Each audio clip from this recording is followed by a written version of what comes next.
नमस्कार साथियों, आपका स्वागत है भारतीय सांस्कृतिक एवं ऐतिहासिक शोध संस्थान के चैनल पर।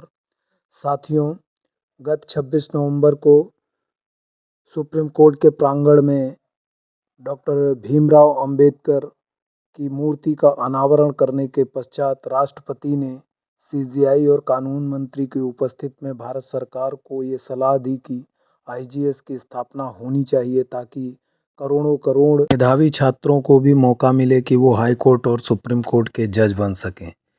इसी क्रम में मैंने महामहिम राष्ट्रपति जी को सादर धन्यवाद ज्ञापित करते हुए एक पत्र लिखा है, जिसको मैं आपके सामने पढ़कर सुनाना चाहता हूं, ताकि आप लोग भी इस पत्र को लिखकर राष्ट्रपति के द्वारा ये अनुरोध कर सकें कि आईजीएस की स्थापना होनी चाहिए।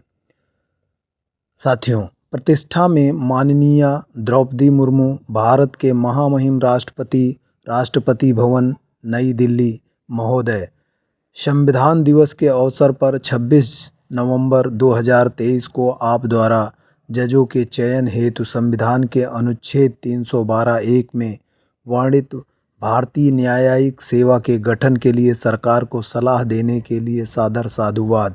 दरअसल चयन और नियुक्ति दो भिन्न प्रक्रियाएं हैं। जजों के चयन के लिए संविधान के अनुच्छेद 312(1) में व्यवस्था दी गई है कि सुप्रीम कोर्ट और हाई कोर्ट में जजों की नियुक्ति की व्यवस्था क्रमशः अनुच्छेद 124 और अनुच्छेद 217 में दी गई है।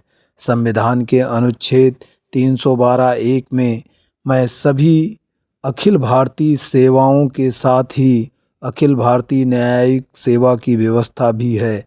संविधान के अनुसार अखिल भारतीय सेवाओं के सृजन का दायित्व संसद का है। दुर्भाग्य से अखिल भारतीय सेवाओं का सृजन करते समय भारतीय न्यायिक सेवाओं को छोड़ दिया गया। जजों का चयन प्रतियोगी परीक्षा के से न कराकर सरकार द्वारा मनमाने तरीके से किया जाने लगा।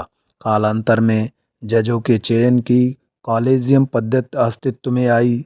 सच यह है कि कॉलेजियम पद्धति भी पहले की तरह ही अपारदर्शी और अतार्किक है।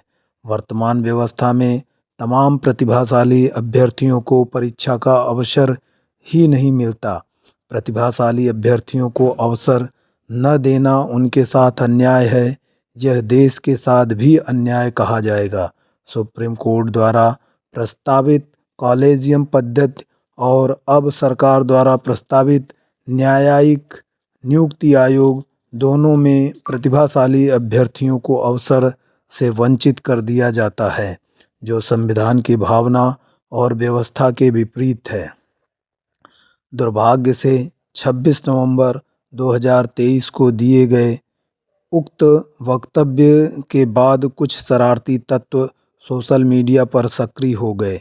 कॉलेजियम पद्धति का बहाना लेकर इन्होंने न्यायपालिका पर तो हमला किया, लेकिन राष्ट्रीय न्यायिक नियुक्ति आयोग की कमियों पर चुप रहे, जबकि सरकार प्रतिबद्ध न्यायपालिका की ओर कदम बढ़ा रही है। सच यह है कि दोनों ही व्यवस्थाएं लोकतांत्रिक एवं संवैधानिक मूल्यों की रक्षा भी होगी। इससे न्यायपालिका की साख भी बढ़ेगी, नागरिकों का न्यायपालिका के प्रति भरोसा भी बढ़ेगा। संविधान के अनुच्छेद 79 के अनुसार संसद का गठन राष्ट्राध्यक्ष और दोनों सदनों लोकसभा और राज्यसभा को मिलाकर किया जाता है। संविधान के अनुच्छेद 60 के अनुसार केवल राष्ट्राध्यक्ष और अनुच्छेद 159 के अनुसार राज्यपाल ही संविधान और विधि के परिरक्षण, संरक्षण और प्रतिरक्षण की शपथ ग्रहण करते हैं।